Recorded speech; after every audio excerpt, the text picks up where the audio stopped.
The winning blueprint presents. In the lab room. The views and opinions shared on this program are that of Louis T. and In the Lab Room alone and should be taken exactly as they are given. If you are soft, easily offended, or can't listen to the criticism of your team, this program is not intended for you.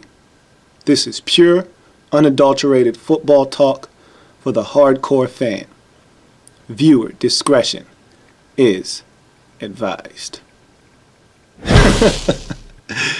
You've been warned.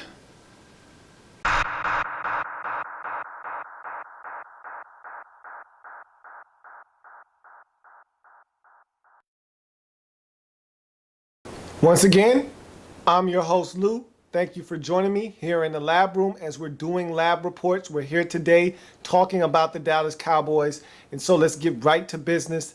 Dallas Cowboys lab reports, strengths for the Dallas Cowboys. First things first, Tony Romo. You can say what you want about Tony Romo. Honestly, I don't care. Tony Romo is a good quarterback in this league, one of the better quarterbacks in this league. Big contract, big expectations, big talent, big ups, big downs, as we all know. Want to talk about how bad the Cowboys are? Leave Tony Romo out of the conversation. Please. Cowboys were third in the league in passing offense, and Romo was third in the league in passing yards with a career high that almost totaled 5,000 yards. If the Cowboys are going to win, it's going to be on the right arm of Tony Romo, the undrafted quarterback out of Eastern Illinois, and that's the end of the discussion, okay? The Cowboys can't win without Tony Romo. And look, if you're going to talk to me about all of the mishaps and all of the late season blunders and breakdowns, I'm fine with that. That's definitely a part of the discussion when you're talking about Tony Romo. But if you're going to tell me that he's not one of the better quarterbacks in this league, go ahead and do me a favor. Miss me with that garbage, because Tony Romo is one of the best quarterbacks in this league, bar none. It's not even up for debate. The man is ultra talented. He gets it done. Yes, he does not perform his best when the pressure is its greatest, and that definitely is a measuring stick that separates him from the Bradys and Rodgers and Mannings and players of that nature, guys who have the hardware to back up the best quarterback in the league talk. He's not that, but he's right there in the class with those guys. He's just not in the same breath with those guys because they have the hardware to prove it. He doesn't. And until he wins, he'll always be Tony Romo, but I tell you what, don't sit here and tell me that he's not a good quarterback, because he is, and he's definitely a strength of the Dallas Cowboys. Des Bryant, okay, is a strength of this Dallas Cowboys team. Sixth in the league in receiving yards with 1,382 yards receiving. Third in the league in touchdowns with 12 in 2012. Look, this young man is ultra talented and is coming into his own. And the only thing that can stop Des Bryant from being a beast in this league is Des Bryant. And a physical specimen that is becoming more and more dominant after Jason Witten. Tony Romo's go-to guy most times is Des Bryant. And 9 times out of 10, this guy delivers. And he's getting better. I'm watching him in the preseason, and he's catching everything. And he's getting yards after the catch. And he's just turning into an animal right before our eyes. And we knew this was a very distinct possibility if he could keep his head screwed on tightly. And right now it looks like he's in a good place mentally and he's playing good football. I'm very, very nervous as to what he can do in 2013, because this dude looks like he's ready to explode for about 1,600 yards receiving and 17 touchdowns and 89 to 100. He just looks like he's ready to do some serious damage, and the league has been put on notice. I am putting the league officially on notice. Look out for Des Bryant this season. he looks like he's ready to explode onto the scene in 2013. Definitely a strength of the Dallas Cowboys. Jason Witten is another strength of the Dallas Cowboys. And Jason Witten is the man. And it's crazy because you look at Jason Witten, white, big, slow, but always open, and I don't understand. Yeah, he'll give you a little push off every now and again, and it's very subtle. That's why he gets away with it, but he's always open. I don't understand. He's not running by anybody. He's not the most athletically gifted tight end, but he always finds a way to get open. And tell you what, only tight end in the league in 2012 with over 100 grabs. The only tight end in the league in 2012 to have over 1,000 yards receiving. Remember, this guy started the season with an injured spleen. Remember that first preseason game versus the Raiders last season? Injures the spleen. You're not sure if he'll be ready for the opening game. And this is the numbers he puts up. And you wonder why Bill Parcells loved this guy. Jason Witten is, without a doubt, one of the best tight ends in the league. And he's on a Hall of Fame pace right now. If he were to retire tomorrow, I'm not sure if he still doesn't get in. When he's all done playing in this league, he'll be a Hall of Famer. And he's definitely a strength of the Dallas Cowboys. Dan Bailey, one of the most reliable kickers in 2012. Bailey only missed twice. And in 31 attempts, he was 20 of 20 from 30 yards to 49. And for me, the money distance in the league, I call it the money distance because if you're a kicker, this is where you make your money. This is where you make your hay in the league. 40 to 49 yards, and Bailey did not miss once from 40 to 49. You give me a kicker that'll hit it from 40 to 49 consistently, I'll show you a kicker that's going to be around in this league for a while. Dan Bailey did that. He's definitely a strength for the Dallas Cowboys. You look at punt return. Too often, and I say this a lot because it's the truth, a lot of people don't pay special teams any attention until it goes horribly wrong. And then they want to complain about special teams. But when everything's going right on special teams, they don't quite get the credit that they deserve. And so I'm here to talk about punt return for the Cowboys. And the Cowboys excelled in punt return last year. Second in the NFL with 8 returns of plus 20 yards and 4th in the league in average punt return. A lot of this credit needs to be given to one Dwayne Harris. He was monumental in getting this Cowboys punt return game off the ground. He was electrifying at times. And look, I talked about it with the Giants and how, plus 20 punt returns can flip field position, can put you in a position to where you get from the shadow of your own end zone and now you have good field position.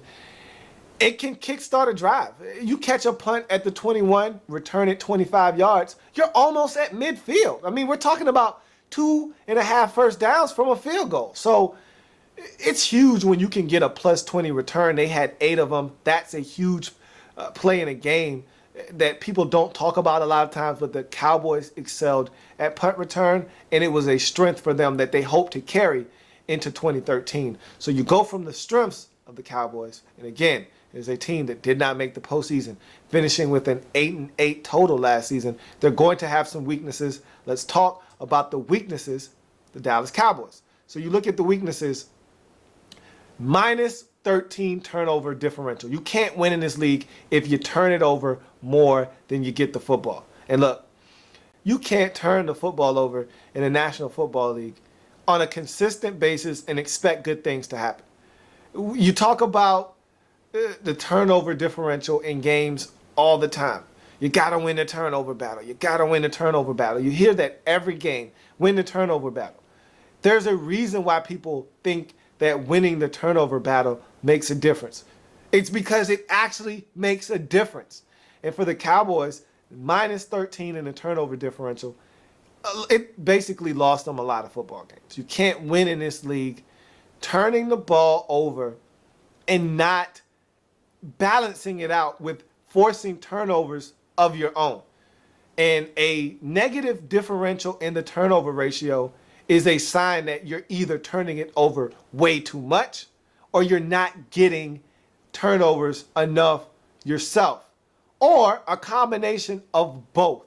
And for the Cowboys, it simply was the Cowboys not forcing enough turnovers. Sure, they turned it over their fair amount of times, but when it's all said and done, the Cowboys did not force enough turnovers as a football team, and it came back to bite them. In the end, a negative 13 turnover differential will get you every single time in this league. Look, a league low 7 INTs.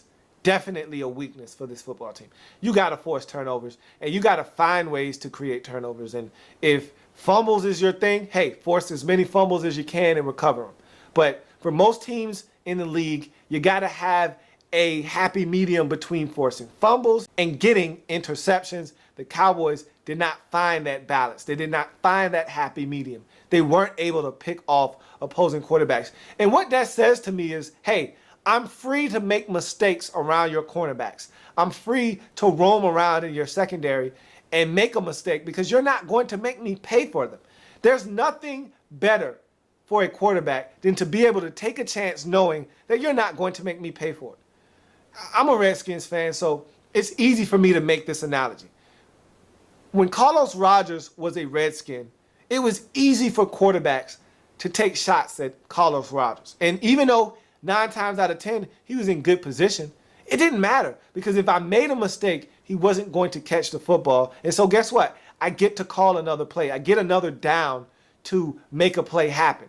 And when you don't take advantage of quarterbacks making mistakes, you give them confidence that, hey, I can take a shot at you because, hey, you're not going to catch the football and make me pay anyway. So I'll come at you as many times as I want. I'll try to stick a throw in there that maybe I shouldn't because I'll get another opportunity to make a play because you're not going to take the football away from me and make me pay for making a mistake. And 7 interceptions lets me know that the Cowboys did not make offenses that were trying to throw the football against them pay for making mistakes. You look at only 34 sacks. Now, this is not a terrible number by any stretch of the imagination, but for the Cowboys, 34 sacks is not a really good number. And you look at DeMarcus Ware, and it's funny because I hate saying that he had an off season because 11 and a half sacks, that is a phenomenal season for most players. But for DeMarcus Ware, no. 11 and a half sacks is a down year. This is a guy that gets 16, 17, 18, 19 sacks routinely. That's ho-hum for DeMarcus Ware. That's what he does. And so to get 11 and a half, it's a down year. He was banged up. He dealt with some injuries. He was basically the reason this number wasn't at 43, which is where the Cowboys normally are. And Anthony Spencer stepped up in 2012, got you some sacks. Some other guys got you sacks, but DeMarcus Ware didn't get the total that he normally gets, and so that kind of skewed the number. But this is a team that needs to get after the quarterback. And I think with this new defensive philosophy, this 4-3 defense, this cover 2 scheme, I think they will get back to the basics and they'll get more sacks in 2013. But it was a weakness for them in 2012, and it's a weakness right now until they get back to doing what the Cowboys do best, and that's get after your quarterback and harass them and force teams into mistakes, whether it be forcing fumbles or forcing them into errant throws that turn into interceptions. Rush offense. Okay, this Cowboys team was abysmal rushing the football. 31st in the league. That means only one team was worse at running the football than the Cowboys last year. Can't happen. They have to be better at running the football. The Cowboys rushing the football in 2012 was a joke. Whether it was Jason Garrett mismanaging the play calling or your running back DeMarco Murray being injured, it didn't matter. The Cowboys simply did not run the football well last season. He was hampered by injury. This Cowboys team simply couldn't get the running game off the ground, only averaging 79 yards per game. That is very dental floss thin. You can't win in this league not being able to consistently run the football, which averages out to 3.6 yards per tote. Look, the league average per carry is supposed to be around 4 yards. If you're not getting about 4 yards per carry, you're doing something wrong. And last season, the Cowboys were doing something wrong in the run game, whether it was up front protecting and rushing the football, whether it was your running backs not finding the correct holes and not cutting it back, or if it was just Jason Garrett not calling up enough running plays in the right situations. Doesn't matter. At the end of the day, there's no excuse to be 31st in the league rushing the football, and that's exactly what the Cowboys were in 2012. It's a weakness until they correct it in 2013. Last but not least on these weaknesses, Jerry Jones. Good old Jerry. And he'll always be a weakness until he's no longer the owner of the team. And so Jerry Jones is one of the most polarizing figures in the NFL. He is also a man with a very, very huge ego. And his quest to be recognized as one of the guys and a football guy dates all the way back to Jimmy Johnson, and it continues to hamper this team to this very day.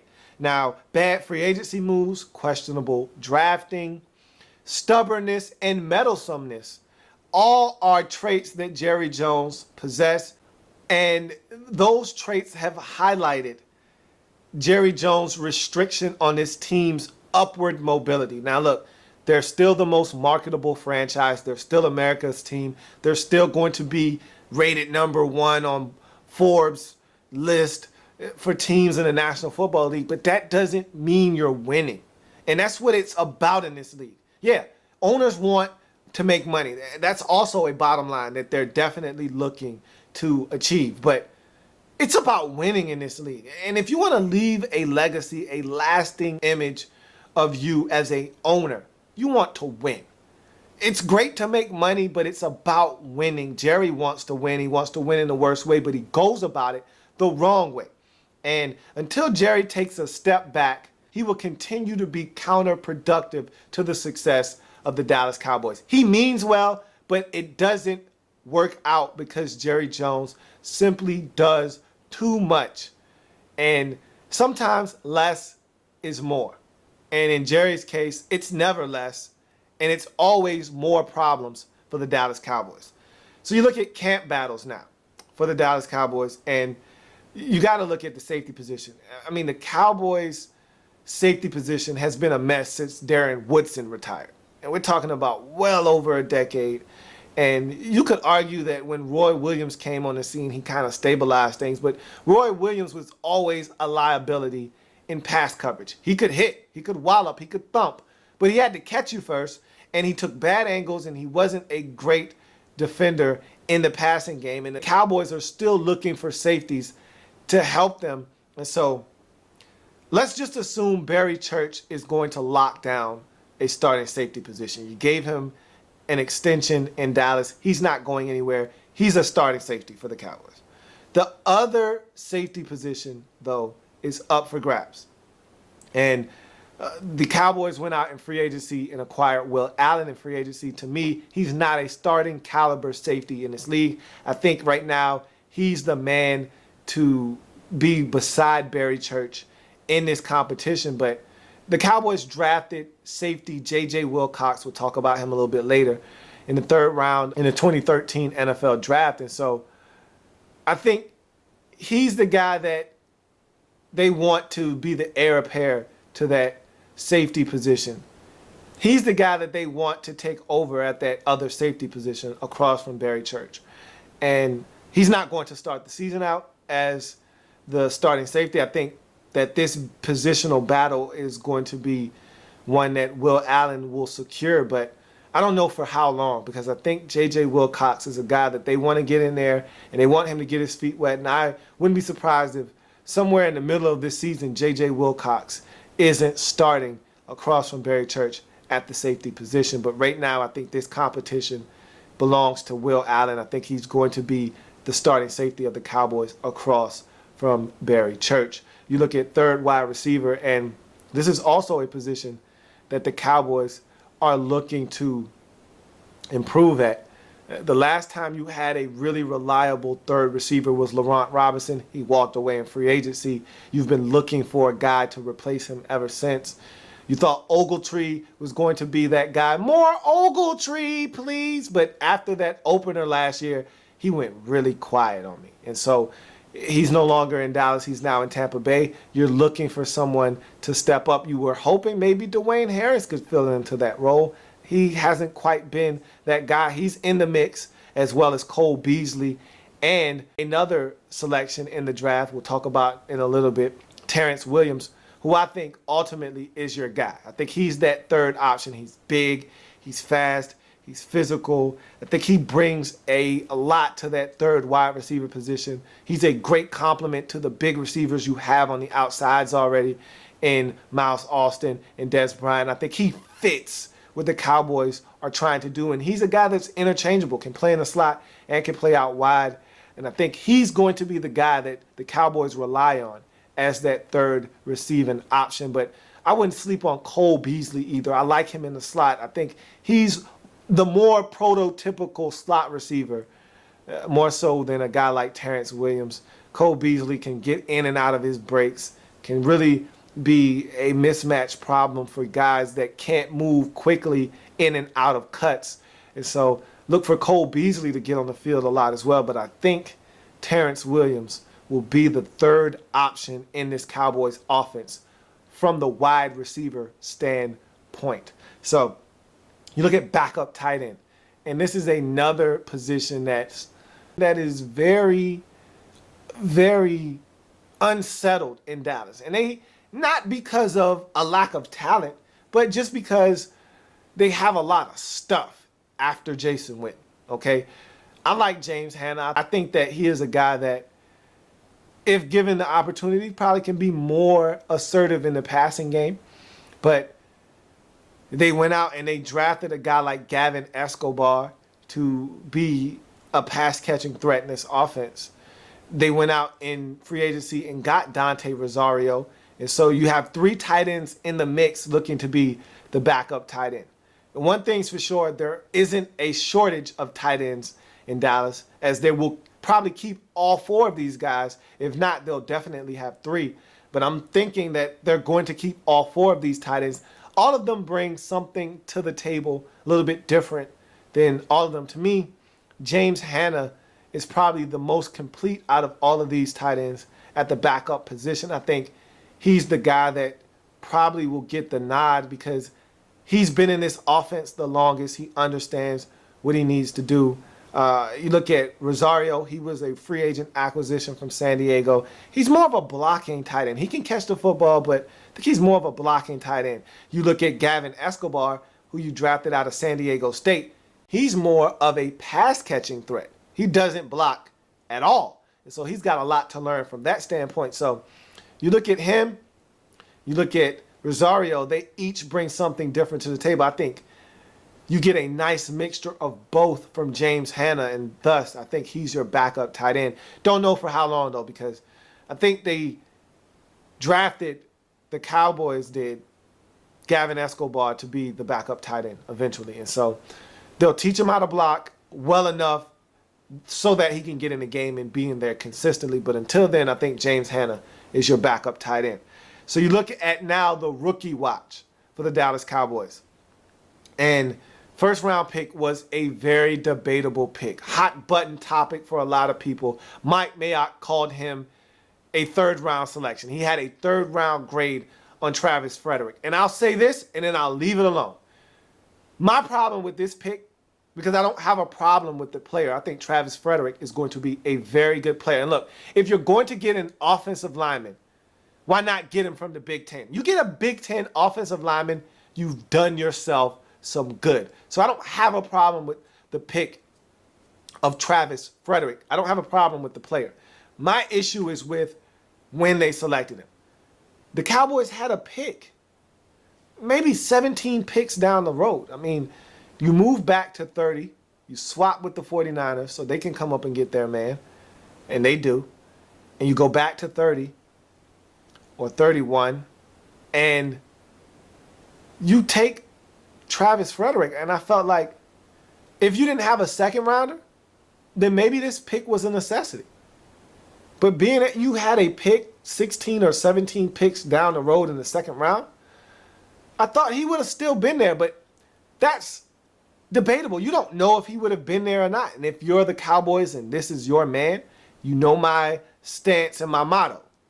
Get your guy when you feel the need to get your guy.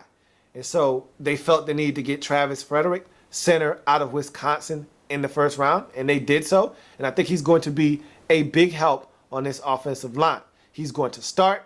I've already seen him work in the preseason. He looks really good, and he's going to upgrade the interior of this offensive line. You look at the second round pick, and I talked about him briefly, tight end Gavin Escobar out of San Diego State. Here's a big, long, lengthy, athletic tight end. Best set of hands in the draft in terms of catching the football from the tight end position. However, he does not block.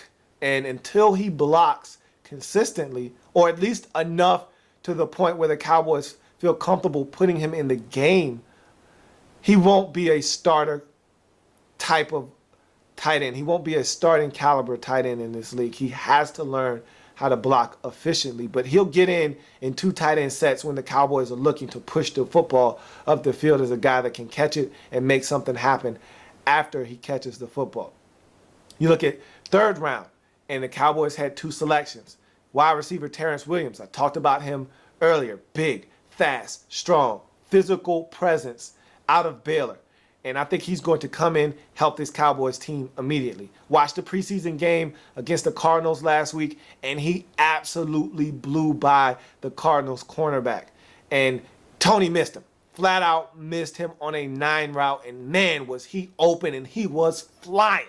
And I said, man, this guy looks like a problem already.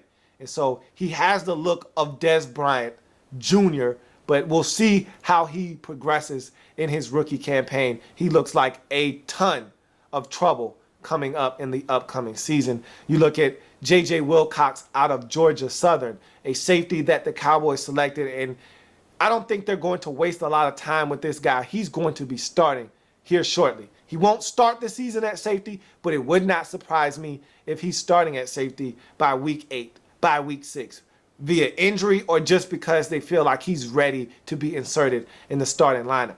Once he gets this cover 2 scheme down and understands where he needs to be and understands the nuances of the National Football League and picks up on the speed, I think J.J. Wilcox will be starting across from Barry Church in that secondary at the safety position. You look at the 4th round selection, cornerback B.W. Webb. He's a guy that can give you some value on special teams. He can give you some value at the cornerback position. I look for him to not only be on this roster, but contribute right away in 2013 for this Dallas Cowboys team. Here's a cornerback out of William & Mary that's going to come in and I think help this Cowboys team, because you've got some guys like Orlando Scandrick that you're not really sure about. A B.W. Webb might be able to come in and fill that void once a guy like Orlando Scandrick potentially moves on in free agency, or you just feel like, hey, this guy is an upgrade over what we currently have in the slot at the cornerback position. You look at the 5th round selection, running back Joseph Randle. Don't really know how much he's going to help the Cowboys right away. I think the Cowboys feel good about what they have with DeMarco Murray. I think they like Dunbar a lot. I've liked what I've seen out of Dunbar already in this preseason. He looks really good. And so I'm not sure if Joseph Randle is able to help the Cowboys that much in 2013. Maybe he is. Maybe he isn't. We'll see, but he's definitely a guy that I think is going to stick around on this roster. So I expect Joseph Randle to find a way onto this 53-man roster. If not, and he's able to be snuck onto the practice squad, he's a guy that you could look out for down the road. You look at the Cowboys' 6th round selection, Devontae Holloman, linebacker out of South Carolina. He's had an impact in this preseason already. He's had an interception in 2 of the 3 preseason games for the Cowboys. We saw the interception return for a touchdown in the Hall of Fame game, had another pick against the Arizona Cardinals. He's not going anywhere. He's going to make this roster, and he's going to play football. He's going to give the Cowboys much needed depth on this linebacking corps, and I think he's a guy that the Cowboys feel like down the road might potentially be able to start. And we know about all the rash of injuries the Cowboys have had at the linebacker position. Congratulations to Sean Lee on his new contract that he received just yesterday.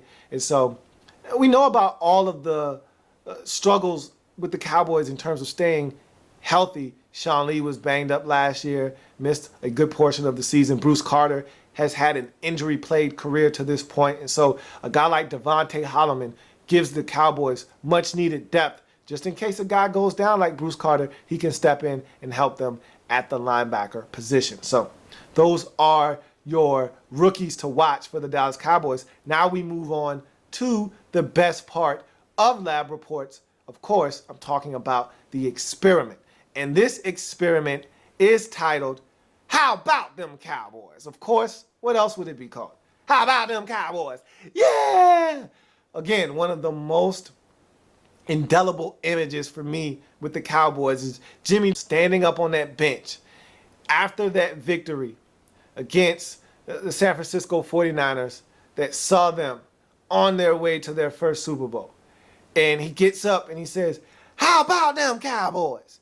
And they go crazy, yeah, in the locker room. And it's one of the best quotes ever in the National Football League by a head coach to his players in the locker room. And how about them Cowboys? We'll see how about them Cowboys in 2013. Let's look at the research question.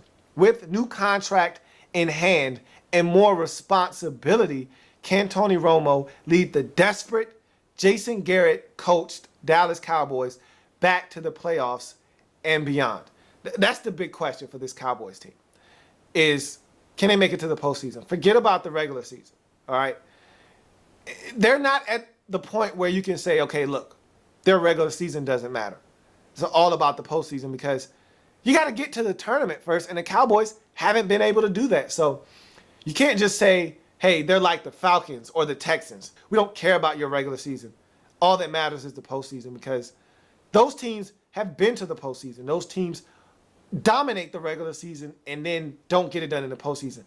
The Cowboys haven't even made it to the postseason the last 2 seasons. So in order for them to even command that type of respect, they got to get there. Now, of course, once they do, what they do in the postseason does matter because they've been in the postseason time and time again in the past and haven't done anything. So their first objective, get to the postseason. Then once you get there, you got to rip it up. But get to the postseason first and foremost. And that's going to be the goal of the Cowboys. And if they don't, Jason Garrett is fired. Simple. It's not up for debate. They don't make the postseason this year. If they don't win a playoff game, I think Jason Garrett is fired anyway. And I wouldn't be surprised if a guy like John Gruden is your next head coach. Yeah, there it is. I said it. You heard it here first.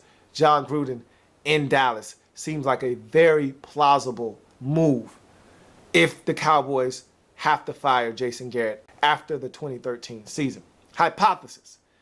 If the Dallas Cowboys can avoid an avalanche of injuries like they sustained a season ago, Tony Romo, with his new play caller and newfound freedom offensively, and DeMarcus Ware and the new look Dallas D can get consistency out of their respective units for the entire season, then the Cowboys will have a chance to make the playoffs. And that's what it's all about. You hear teams talk about the Super Bowl. I hear them talk about Super Bowl or bust. Yeah, you want to win the Super Bowl, you got to get to the postseason first. You can't win the Super Bowl if you don't make the playoffs. So the goal of every team when the season starts should be make the playoffs. Once you get to the tournament and you get your ticket to the dance, then you should start talking about winning the Super Bowl. But that's your goal coming into the season, win the Super Bowl. But the first goal should be make the postseason. And for the Cowboys, that should be their first goal, make the postseason. Materials needed. Tony. Look, if the Cowboys are going to make the playoffs, Tony Romo has to perform. And he has to perform in the most clutch situations. Look, these meltdowns in big games can't happen. The interceptions, like the ones against the Redskins last year, can't happen. The missed throw against the Giants in 2011 when Miles Austin was wide open and he overshot him, can't happen. You get opportunities to win games, you got to take them. You get opportunities to shine in those big moments, he has to take them. And he's got to step up. And so for the Cowboys, they need Tony Romo to step up. Another material that is needed: DeMarcus, seek, and destroy. Look, DeMarcus Ware has to get to the quarterback. It's a must for this Dallas Cowboys team. And when he gets there, he has to do damage, force fumbles, force errant throws, really disrupt the timing of offenses, and force turnovers for this Dallas Cowboys defense, turning the football back over to this offense so that they can score points, so that this Cowboys team can win football games. 11.5 sacks is a great total for most, but for DeMarcus Ware, it's not enough. He needs 14, 15, 16 sacks. He's held to a different standard because he's that type of a player. And so DeMarcus needs to seek and destroy in 2013. DeMarco Miles, are you good? And I'm talking about Miles Austin and DeMarco Murray. Are you good? You guys okay? You ready to rock and roll or what? Because it seems like Miles Austin is good one week and the next week he's non-existent or he's injured. DeMarco Murray plays good for 4-game stretches, then he gets hurt, then he's not the same running back. That was the trend in college with DeMarco Murray. It's continuing in the National Football League. He has to stay healthy. Miles Austin needs to stay healthy. If these guys can do that, the Cowboys could really do some damage offensively. So I'll ask you again, Miles, DeMarco, you good? We'll see. Jason, just coach. All right, Jason, just coach. No more play calling for you. No more worrying about what this offense is or isn't doing. How about you just coach the football team? You need to have your hand in every aspect of this team. Special teams, defense, offense. You need to have the pulse and the heartbeat of this football team. And I didn't think you had that over the last couple of seasons because you were so worried about what this team was doing offensively. Now that that's been taken away from you, you can just coach the football team. And I think that's all you need to be concerned with. You're not good enough as a head coach in this league to be worried about anything other than managing the football game, something that I don't think you do very well. Now you can focus in on that and maybe you'll be able to get over the hump as a head coach in 2013. Third wideout, don't hide out. Look, the Cowboys are their best when Tony Romo has 3 receivers to throw the football to. When they had Laurent Robinson and Miles Austin and Des Bryant, they were dangerous on offense. You sprinkle in Jason Witten, and what do? So that third wideout can't hide out in 2013. Somebody has to step up. Last year, they didn't have a third option. Ogletree stepped up for 1 game, and then he went away. Cole Beasley had spot appearances, wasn't consistent. Dwayne Harris, couldn't count on him. You need someone to step up. I think Terrence Williams is that guy, but that third wideout can't hide out in 2013. Cover me. Cover me. This new cover 2 defense could be hellacious if Dallas executes it the right way. And from what I've seen early on in this preseason, this thing looks like it's going to be nasty, going to be vicious this season because DeMarcus Ware is buying into getting after the running backs on first and second down, which will allow them to pin their ears back on third down, get after the quarterback. And if They're doing that. Sean Lee is athletic. He's a playmaking linebacker. Bruce Carter is athletic. They've got the guys out there. Justin Durant can hold his own at the linebacker positions to play this cover two scheme. It's all about these safeties, and that's what it's going to boil down to. If these safeties can't do their job, then this cover two defense won't be as effective as it can be. But if these safeties do their job and excel, man, I tell you what, I like what I see from this cover two scheme in Big D. So the question is, can they work this cover two defense to its full potential and cover opposing defenses? So cover me. Will the Cowboys be able to really execute this cover two defense? So now we move on to data. This is what I think the Cowboys need from players and different sides of the ball to be effective in 2013. Tony Romo, 4,450 passing yards, 30 to 33 touchdowns, 10 to 13 interceptions, 66.5 completion percentage. Again, all of these numbers are doable. Tony Romo exceeded those passing numbers last season. I expect him to be in this general vicinity once again in 2013. Des Bryant, 88 to 99 catches for 1,200 to 1,500 yards. Wouldn't surprise me if he exceeded 1,500 yards. This guy looks like he's ready to explode for 9 to 12 TDs. Wouldn't surprise me if he had more than 12 TDs. Again, Des Bryant looks like he's ready to put it all together in 2013. Miles Austin, he's got to stay healthy. He's got to perform. He's got to help this Cowboys offense. 62 to 71 catches for 1,015 receiving yards, 7 to 9 touchdowns. He's got to step up. Jason Witten, 75 to 83 catches. Look, if this offense is what it needs to be, he can't have 100 catches again, because that means other guys are getting involved. If he has over 100 catches, if he has 97 catches, that means that third receiver didn't step up and they're relying too much on Jason Witten, and this offense isn't as effective as it could be. 75 to 83 catches, 785 to 945 yards receiving, 4 to 7 touchdowns. Look, he's got to be more of a presence in the red zone as well. I was surprised to look at all of the catches, all of the yards, but only like 3 touchdowns last year, or 4. He's got to have more than 4 touchdowns. If he gets 6 or 7, that's a good season for Jason Witten. But 3 touchdowns receiving, not enough. Not enough. DeMarco Murray, again, must stay healthy.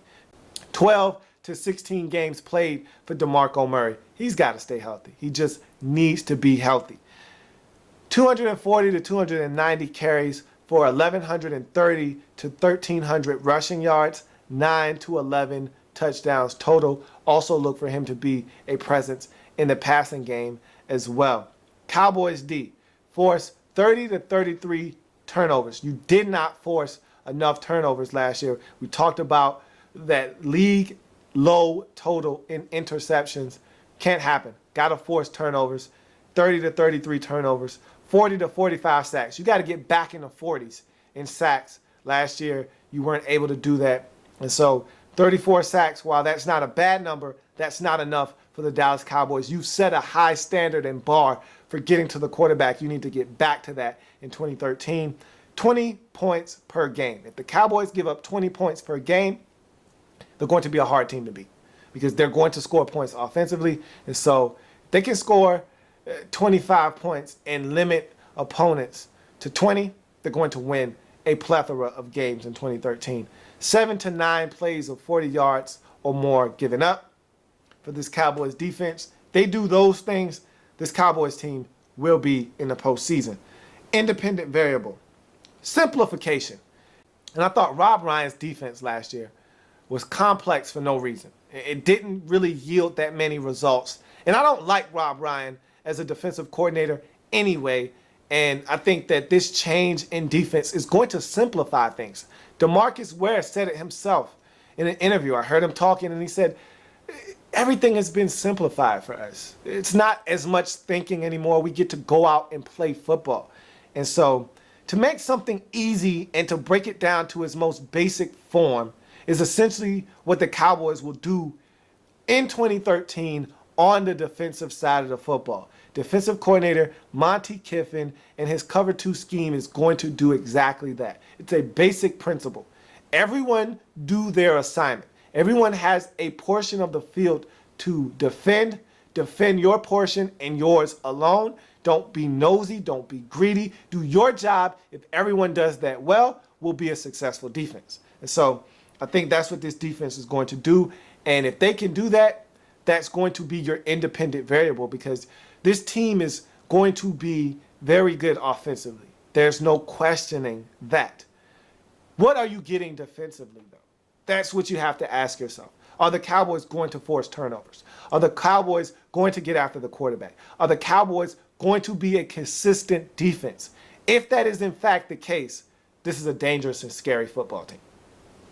Dependent variable. This offense for the Cowboys is the catalyst of this team. That's not a secret. Everyone knows that this Cowboys team goes as the offense goes. The Cowboys will only go as far as Tony Romo and his offense will take them. But how about some help from the running game? Okay, 31st in the league in rushing the football is not acceptable, is not going to get it done. If you are the Cowboys, that has to change, and it will change with your offensive coordinator, Bill Callahan, now calling the plays. It will change. But to what extent? You look at this Cowboys team, and you can't put all the onus on Tony Romo all the time.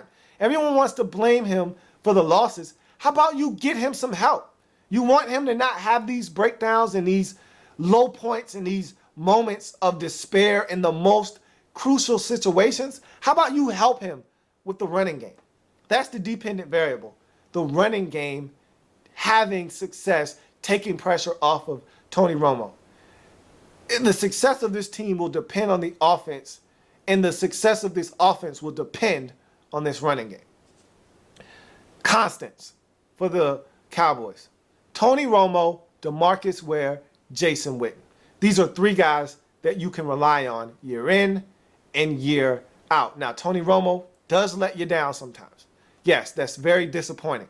But you're not even in positions to make it to the postseason, to win and you're in games if you don't have Tony Romo. Okay?